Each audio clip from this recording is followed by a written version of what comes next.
पिघलते दायरे, पर्दे की झिरी में से आती हुई धूप जैसे ही रानी के चेहरे पर पड़ी, वह अचकचाकर उठ बैठी।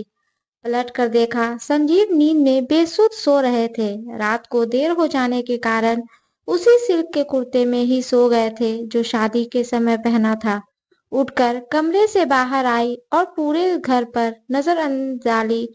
सब कुछ एकदम अजनबी सा लग रहा था। मैरून रंग के पर्दे, ड्राइंग रूम में रखा लकड़ी का सोफा, कॉर्नर पर सजी कुछ पुराने, दरवाजे पर लगी मुरझाई गुलाब की लड़ियों को नजरअंदाज कर दिया जाए तो कहीं से नहीं लग रहा था कि ये है शादी वाला घर।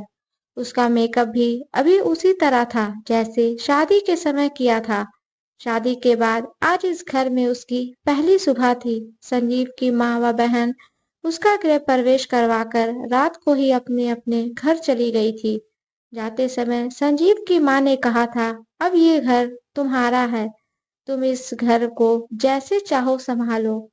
घर शब्द सुनते ही न चाहते हुए भी रानी की यादों ने मन को घेर लिया था। कितनी खुश थी वह अर्जुन के साथ, प्यार कितने वाला पति, 3 साल का बेटा बबलू, कितने चाव से सजाया था उसने व अर्जुन ने अपने घर को। परंतु न जाने किसकी नजर लग गई।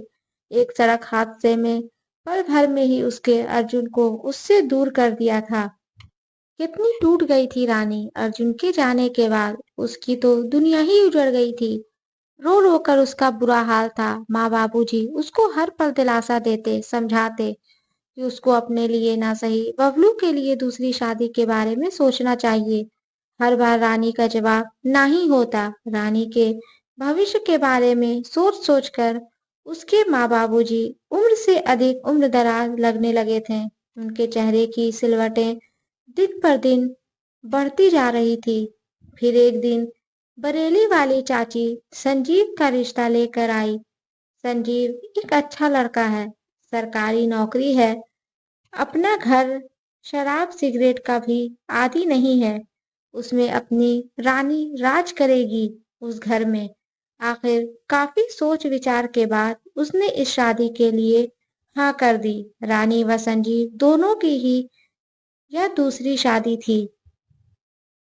शादी एकदम सादगी के साथ मंदिर में ही संपन्न की गई थी। हाँ, शादी से पहले संजीव की माँ ने एक शर्त जरूर रखी थी कि शादी के बाद बबलू इतना ही बोल पाई थी कि माँ ने तुरंत बात संभाल ली थी। बबलू ने यही रहेगा अपने नाना नानी के पास। पर्दे के पीछे से रानी ने जब जब यह बात सुनी तो उसका कलेजा कांप उठा। कैसे रहेगी वो अपने कलेजे के टुकड़े के बिना।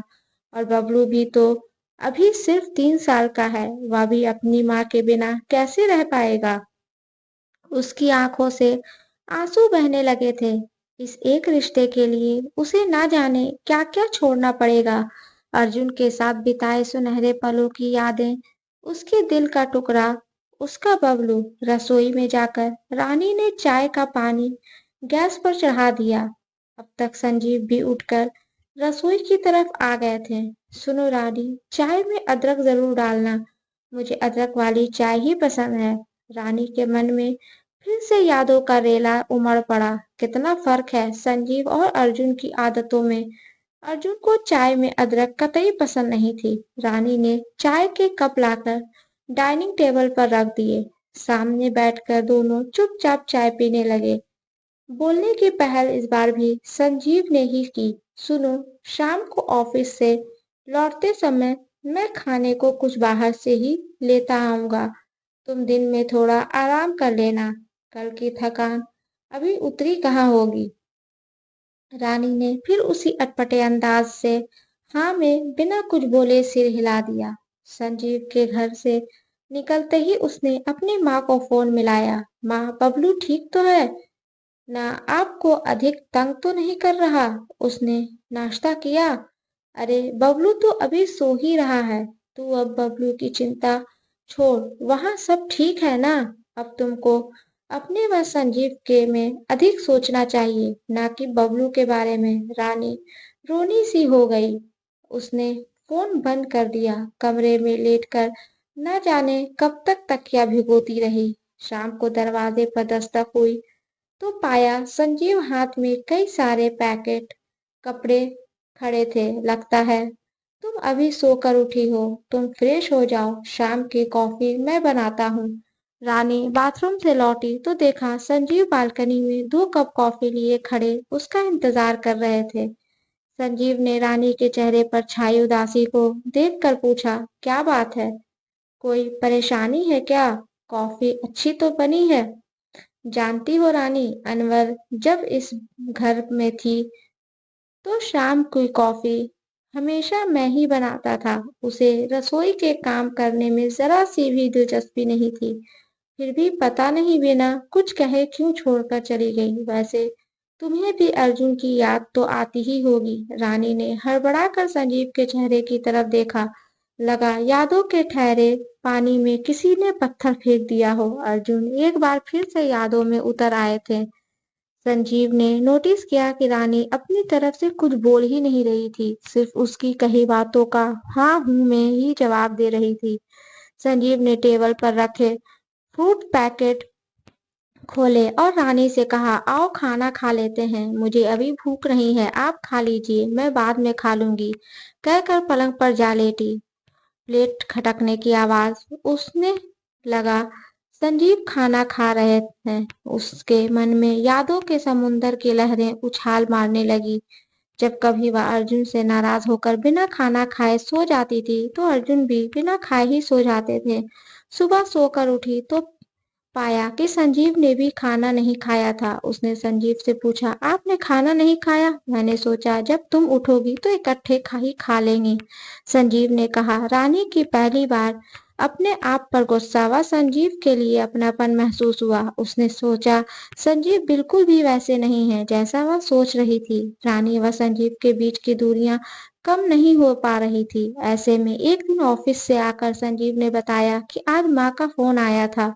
वह कह रही थी कि तुम दोनों कुछ दिनों के लिए बाहर घूम फिर आओ, हनीमून के लिए। अभी संजीव की बात पूरी भी नहीं हुई थी कि रानी ने अजीब सी नजरों से संजीव को देखा। नहीं, माँ का मतलब था कि कुछ दिनों के लिए बाहर घूम आओ। मेरा मन नहीं है, फिर मेरी तबीयत भी ठीक नहीं है। संजीव भी रानी के इस तरह के जवाब को सुनकर चुप लगा गया। संजीव के ऑफिस जाते ही रानी ने फिर से माँ को फोन लगाया। माँ, बबलू कैसा है? उससे मेरी बात कराओ। उधर से बबलू की रोने की आवाज सुनाई दी। माँ, तुम कहाँ चली गई? मुझे तुम्हारी बहुत याद आती है, तुम बस कब वापस आओगी? राजा बेटा, मैं जल्द ही वापस आऊंगी, तेरे लिए बड़ी सी चॉकलेट व खिलौने लेकर। बड़ी मुश्किल से रानी ने अपने आंसुओं को रोका। मन अपराध बोध से भर गया। आखिर इस दूसरी शादी के लिए उसने हाँ ही क्यों की थी? एक दिन संजीव ऑफिस से लौटे तो मेज पर एक पेपर रखकर फ्रेश होने बाथरूम में चले गए तो रानी ने पेपर उठाकर देखा 3 लोगों के प्लेन की टिकट थी। चाय पीते हुए उसने संजीव से पूछा, 3 लोग कौन जा रहे हैं? संजीव ने तुरंत जवाब दिया, मैं, तुम और हमारा बबलू। आखिर बबलू अब से हमारे साथ ही रहेगा। यह सुनते ही रानी के मन में जमी चुप्पी की बर्फ एक पल में ही पिघलने लगी और वह राजीव के सीने से जा लगी। अब वे तीनों हंसी खुशी एक साथ रहने लगे और तीनों घूमने चले गए। वहां उन्होंने खूब मस्ती की। अब रानी के दिल में संजीव के लिए इज्जत और प्यार दोनों बढ़ चुका था। दोस्तों, ये स्टोरी आपको अच्छी लगे तो प्लीज इसे लाइक करें, शेयर करें एंड सब्सक्राइब करें। और इस स्टोरी के बारे में आपकी क्या राय है हमें कमेंट बॉक्स में जरूर बताएं। और हाँ, बेल आइकन को प्रेस करना ना भूलें क्योंकि ऐसे ही आने वाली स्टोरी आप तक सबसे पहले पहुंचती रहेगी। धन्यवाद।